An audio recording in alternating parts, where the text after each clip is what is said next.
মন খারাপ। মন খারাপ? প্রবাসীদের মন খারাপ আছে ভাই। প্রবাসীদের মন খারাপ বলতে কিছু হয় না। অলওয়েজ তারা ভালো থাকুক খারাপ থাকুক, অলওয়েজ মুখে হাসি থাকে। ফ্যামিলির থেকে একে ফোন দিলে হাসি মুখে বলে আলহামদুলিল্লাহ খুব ভালো আছি, ভালো খাইতেছি, তোমরা চিন্তা করো না, আমি আলহামদুলিল্লাহ ভালো আছি। তবে প্রবাসে প্রত্যেকটা ছেলে আসার আগে চিন্তা করে, মানে একটা হিসাব করে রাখি, হিসাব করে। যেমন মনে করেন যে 4-5 লাখ টাকা দেনা করে আইসি প্রবাসে, 1 বছর মনে করেন দেনা শোধ করে লামু, 2 বছর 1-1.5 বছর দেনা শোধ করে লামু, আর 2 বছর থাকবো, 2 বছর থাইকা মার একটা বাড়ি করে দেবো, আর পরে একটা বিয়া করবো, বিয়া করে সেটেল হয়ে যাবো আর মনে প্রবাসে। সবাই কিন্তু এরকম একটা প্ল্যান করে আহে, এরকম হিসাব করে আহে। তো প্রবাসে আসার পরে মানে তাদের মনে করেন হিসাব যা করে বা যা আশা করে রাখে সব চেঞ্জ হয়ে যায়। কেমনে দেখেন, এই যে প্রবাসে আমি আসছি আজকে 3 মাস, 3 মাসে বাড়িতে 1 টাকা পাঠাইনি। আচ্ছা, আমি 3 মাস আমার হাতে আমার আইডেন মেয়াদ মানে আকামাকার যারে কয় মেয়াদ হচ্ছে 1 বছর। 1 বছরে আমার অলরেডি 3 মাস চলে গেছে গা, 3 মাস অলরেডি চলে গেছে গা, আমি বাড়িতে 1 টাকাও পাঠাইনি। আমার হাতে আর সময় আছে কয় মাস? 9 মাস। 9 মাসের ভিতরে আমি কয় টাকা কামাই করি? মানে এখন বর্তমানে যে অবস্থা থাকতেছে, এই অবস্থা থাকে, এই অবস্থা যদি থাকে করবো আমার এখন, তাহলে আমি 9 মাসেও তো আমি পারবো না যে এই কাঠের 1 লাখ টাকা জোগাইতে। বছর পরে আমার কাঠ লাগাইতে হবে, কাঠের তো 1 লাখ টাকা দরকার, কিন্তু বছর পরে 1 লাখ টাকা রেখে দেবো। তাহলে আমি দেনা কীভাবে শোধ করবো? আর আমি যেসব চিন্তা ভাবনা নিয়ে আইছি যে আমি 1 বছর 1.5 বছরে দেনা শোধ করবো, পরে একটা বাড়ি করবো, বাড়ি করার লোক টাকা জমামো, জোগাই বাড়ি করে তারপরে মনে করে কিছু টাকা ক্যাশ করে তারপর বাড়ির যে বিয়ে করে ছেড়ে এটা ব্যবসা বাণিজ্য লয়ে যাবো, এই চিন্তা ভাবনা কিন্তু মাথায় আইছে।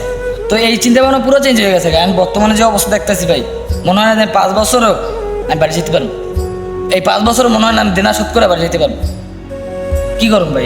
প্রবাসী গো, মনে করে যে প্রবাসী আইলি এরা টাকা কামাইতেছে, লাখ লাখ টাকা কামাইতেছে মাসে। ও আমরা লাখ লাখ টাকা কামাইতেছি, এখানে মনে করেন দিনটাই মনে করেন খাইতেছি হুমানে মাছ মাংস, হ্যাঁ, আর মনে করেন ঘুমাই এসির তলে, এসির বাতাস খাইয়ে ঘুমাই, খাইতেছি ভালো মন্দ খাইতেছি, মাসে লাখ লাখ টাকা ইনকাম করতেছি।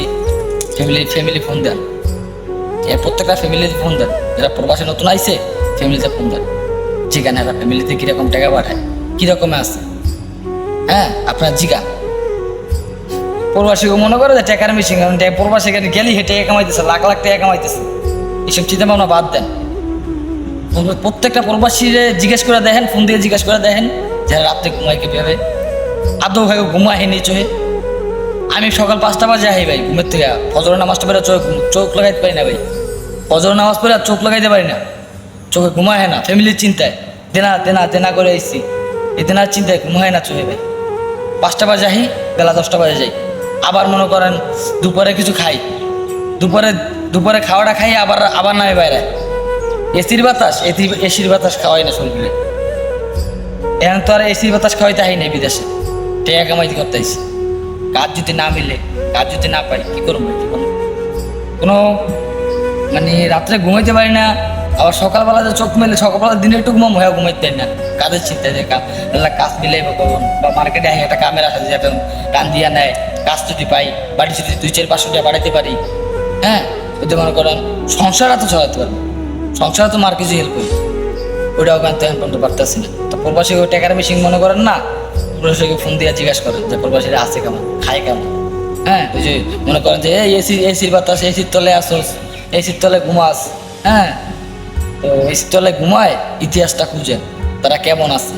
এসির তলে ঘুমায় না, মানে তাকে বুকের ভিতর যে কি কষ্ট নিয়ে তারা আছে প্রবাসে, ফোন দিয়ে জিজ্ঞাসা করে দেখেন। কষ্ট, হ্যাঁ, মন খারাপ।